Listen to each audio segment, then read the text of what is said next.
Hey guys, thanks for tuning in to another video on ForgottenWeapons.com.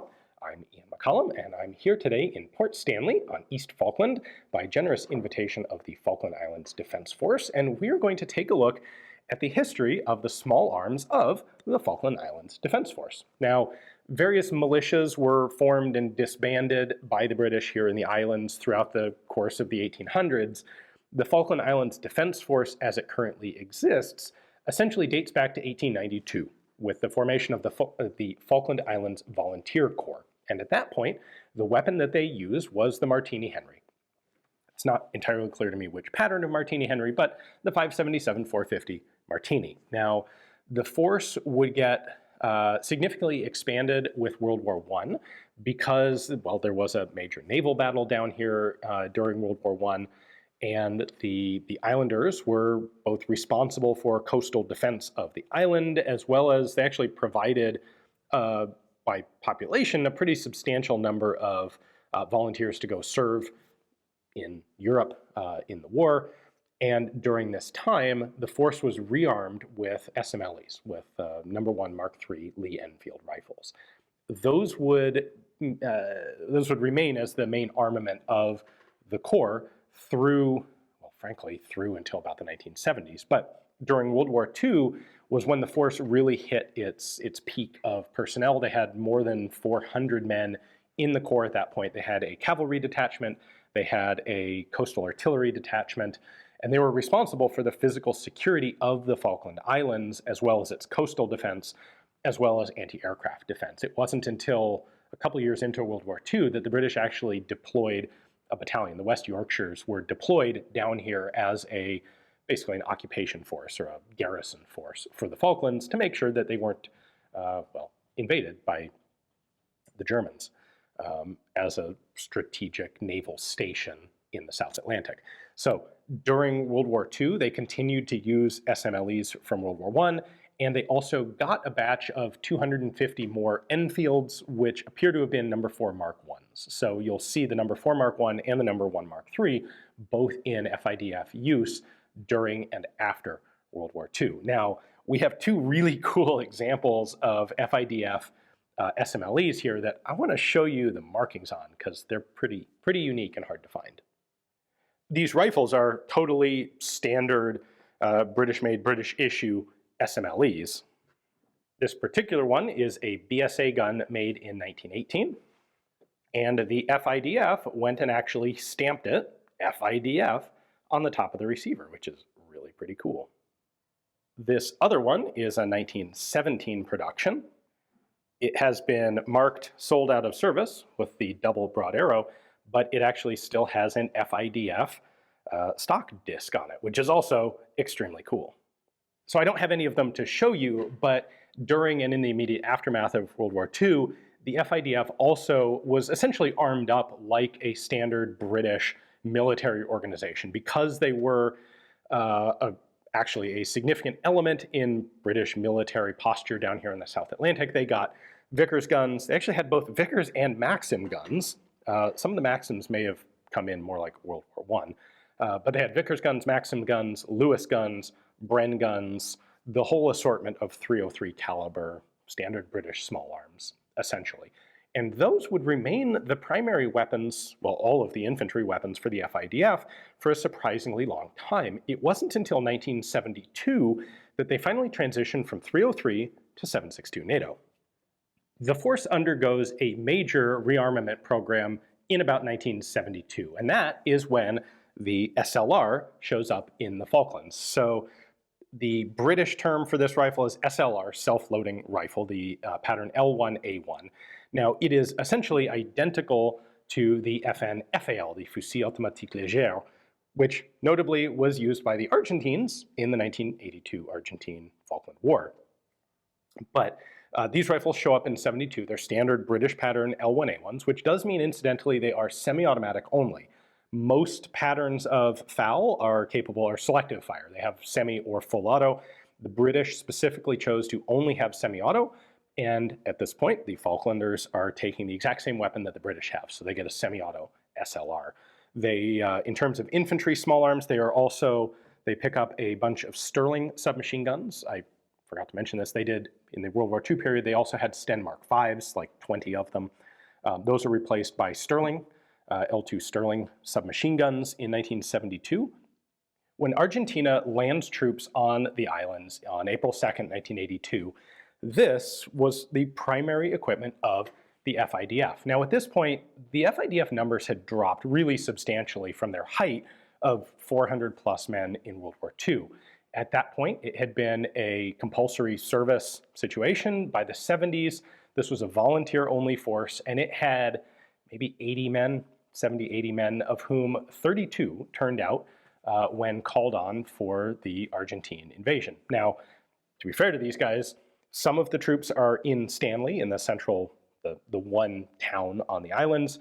Many of the rest are spread around farms throughout the interior, throughout the countryside. The call up on April 2nd was on pretty short notice, and it was physically not possible for a lot of the outer farms to have guys come into Stanley. And ultimately, the FIDF did almost nothing on the day of the actual invasion. They were told to stand down by the governor of the islands, who is their direct commander. Remember, again, this is not an element of the British military. This is a military force that is entirely controlled by the Falkland Islands government. So the governor realized that having 32 FIDF men actually shooting at Argentine troops would, first off, be a guaranteed loss. There was no way those guys would survive that kind of firefight. The Argentines were landing thousands of troops on the islands. And also, it would inevitably lead to significant civilian casualties and damage to the infrastructure in Stanley. And so he told the guys to stand down almost immediately. In addition, it is interesting to point out that the British military mission on the island, which is Naval Landing Party NP 8901, which consists of about 40 guys, there were actually twice as many of them here during the invasion as normal, because the Argentines came onto the island exactly during like the 2-day period when the British mission was swapping out, one unit going home and a new unit replacing them. So both the new and old units were here on the islands, but the British force, the British landing party, only had enough weapons for one contingent. And the thing with the new guys coming down came without uniforms or weapons. They simply picked up the gear that was already here on the islands. So when the invasion happens, half the Marines have no small arms. So what they did was they headed over to the FIDF armory and were issued out FIDF weapons. So they took FN MAGs, maybe Brens, but primarily FN MAGs and FALs, from the FIDF stores. So not only did the FIDF during the invasion only have 32 guys who at that point didn't have a particularly high standard of training, they were really more of a ceremonial sort of organization at that point, and they were mostly walking around with those World War I SMLEs. So this is what was around during the invasion. Now, the provenance on this particular mag is pretty cool, so let me show you that up close.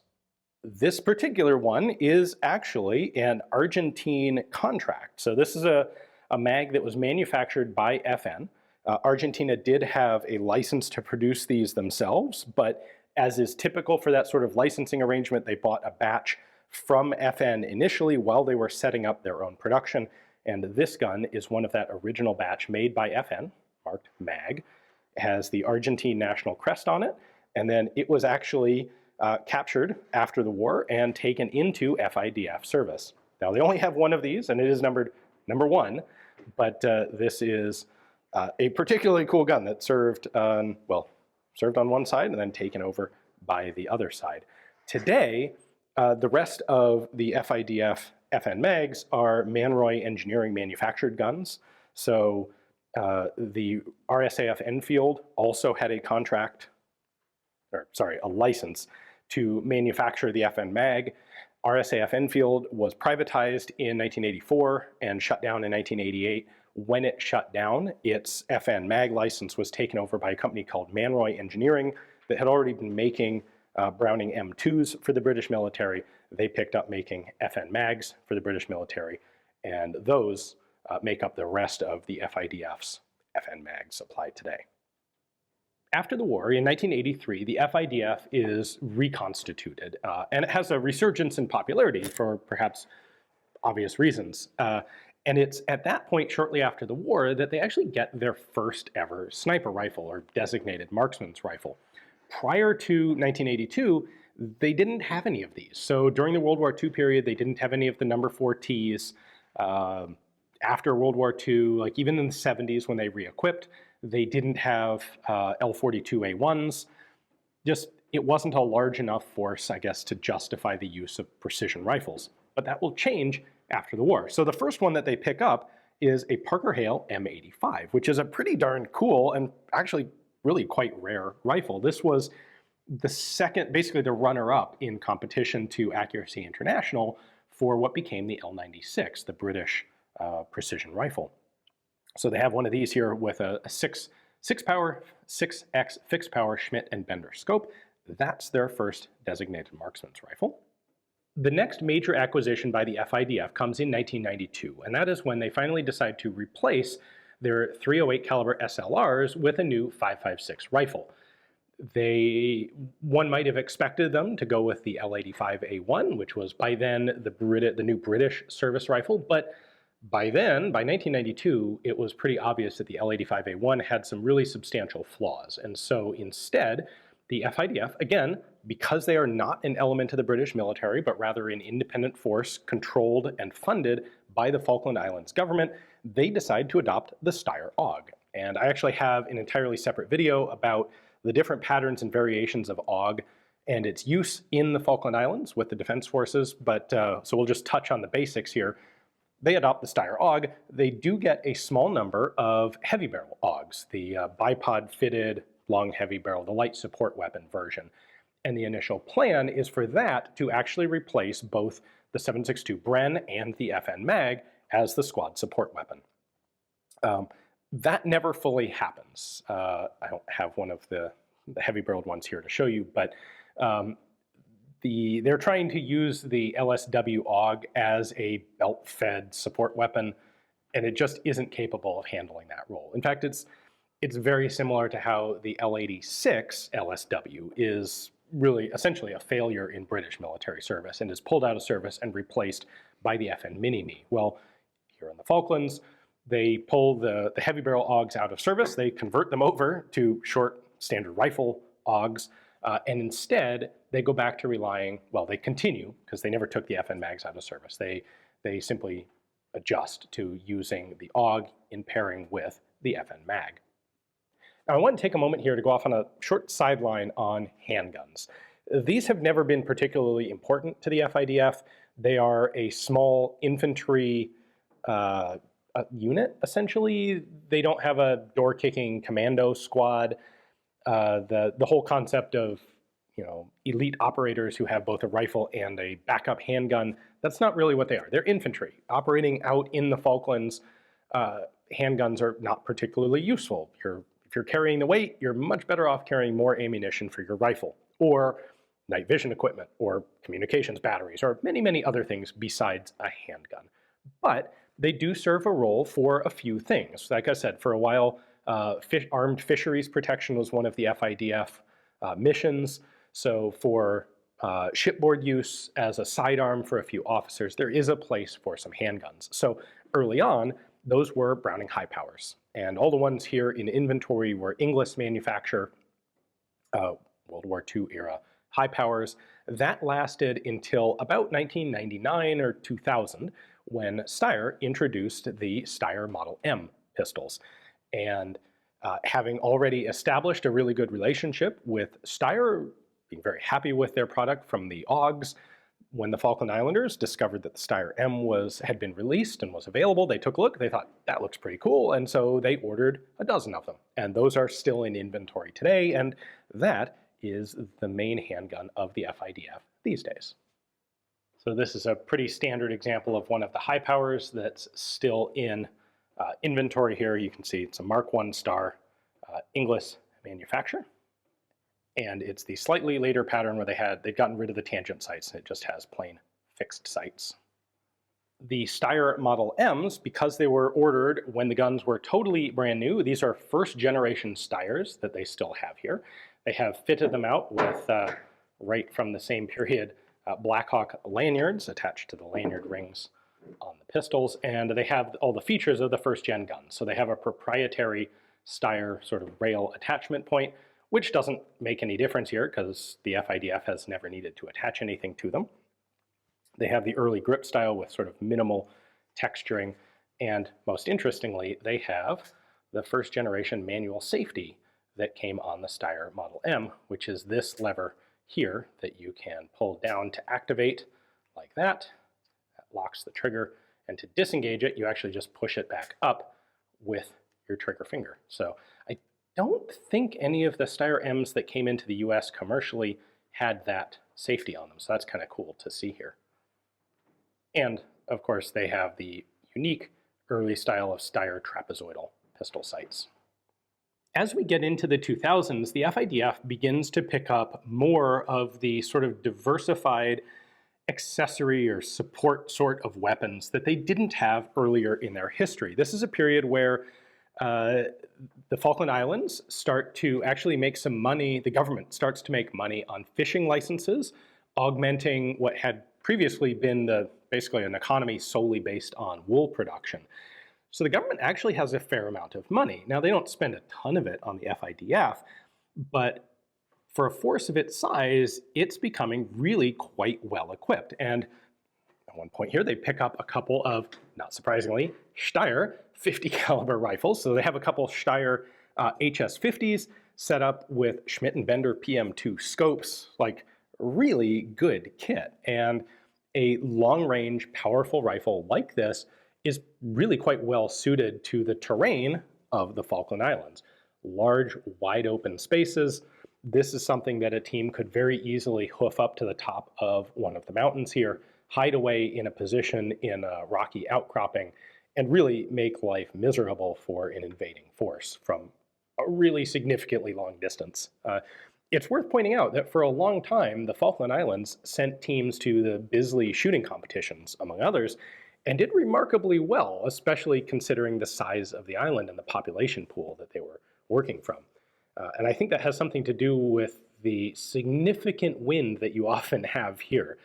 If you can learn to shoot well in the Falklands, you're going to be a darn good shooter anywhere else. Anyway, a couple of HS50s, and then in 2010 or so comes some particularly good rifles.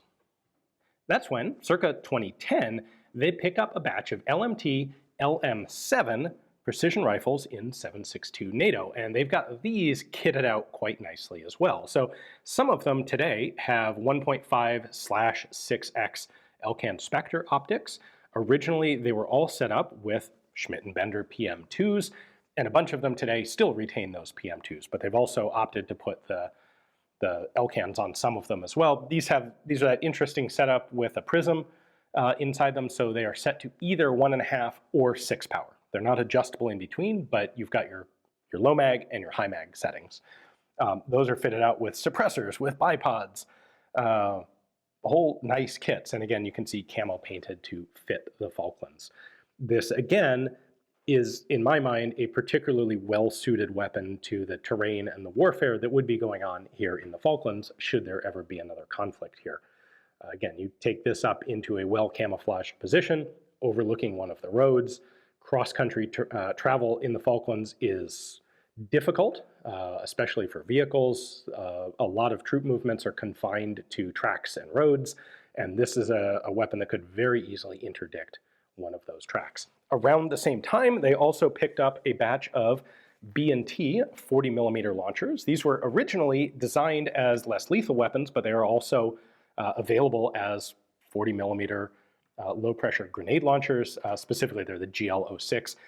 I actually have a full video on the development of the GL06 as well, so if you're interested in more details on them, I'll link to that video in the end. We've got grenade launching sights on here.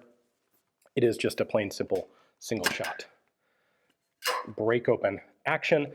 40mm grenades are kind of an interesting proposition for the Falklands. The ground here is largely, almost entirely heavy, soggy peat. So if you launch a 40mm grenade and it hits a rock outcropping, it will be very effective. If you launch a 40mm grenade and it goes into peat, it will do virtually nothing. That was one of the things they found on both sides during the 1982 war is mortars and artillery that hit the peat would have very limited blast effect. The ground just kind of sucks up the impact of artillery like that, and 40 millimeter would be particularly impeded by that sort of ground. Anyway, they did get a batch of these, so they are available to the FIDF now. And that brings us to the most recent addition to the FIDF arsenal, which is the British L85A2. There was concern, well, the use of non-standard foreign military weapons, i.e. the Steyr AUG, had always been a bit annoying to the British MOD here. There is, of course, a large British military presence on the islands these days, aside from the FIDF, and so there is definitely value in having interchangeability between their small arms. And what in particular ended up being a deciding factor was that the Steyr AUG can't use a bullet trap blank firing adapter of the same sort that's used for training with the British L85s. So the British MOD provided L85A2 rifles to the FIDF, largely to help standardize training with British forces. So they have a bunch of these. They're an interim rifle right now for the FIDF. They'll be, at some point, the FIDF will be purchasing new rifles to replace its Steyr AUGs, which are now getting relatively old, but it has not yet been decided exactly what the replacement will be. So they're waiting to see what the British end up doing, if it'll be L85A3s or perhaps Stoner KS1s or perhaps something else entirely. Hopefully, you guys have enjoyed this overview of the small arms of the FIDF from its origins in 1892 as the Falkland Islands Volunteer Corps through present day today. I'd like to give a really big thanks to the FIDF for giving me access to their armory to pull out all sorts of this cool stuff and show it to you. It's really neat to see some of the sort of distinctively Falkland setups that they have, and some of the really cool pieces of evidence of the war, like the Argentine FN MAG now in FIDF service. So, like I said, hopefully you guys enjoyed the video. Thank you very much for watching.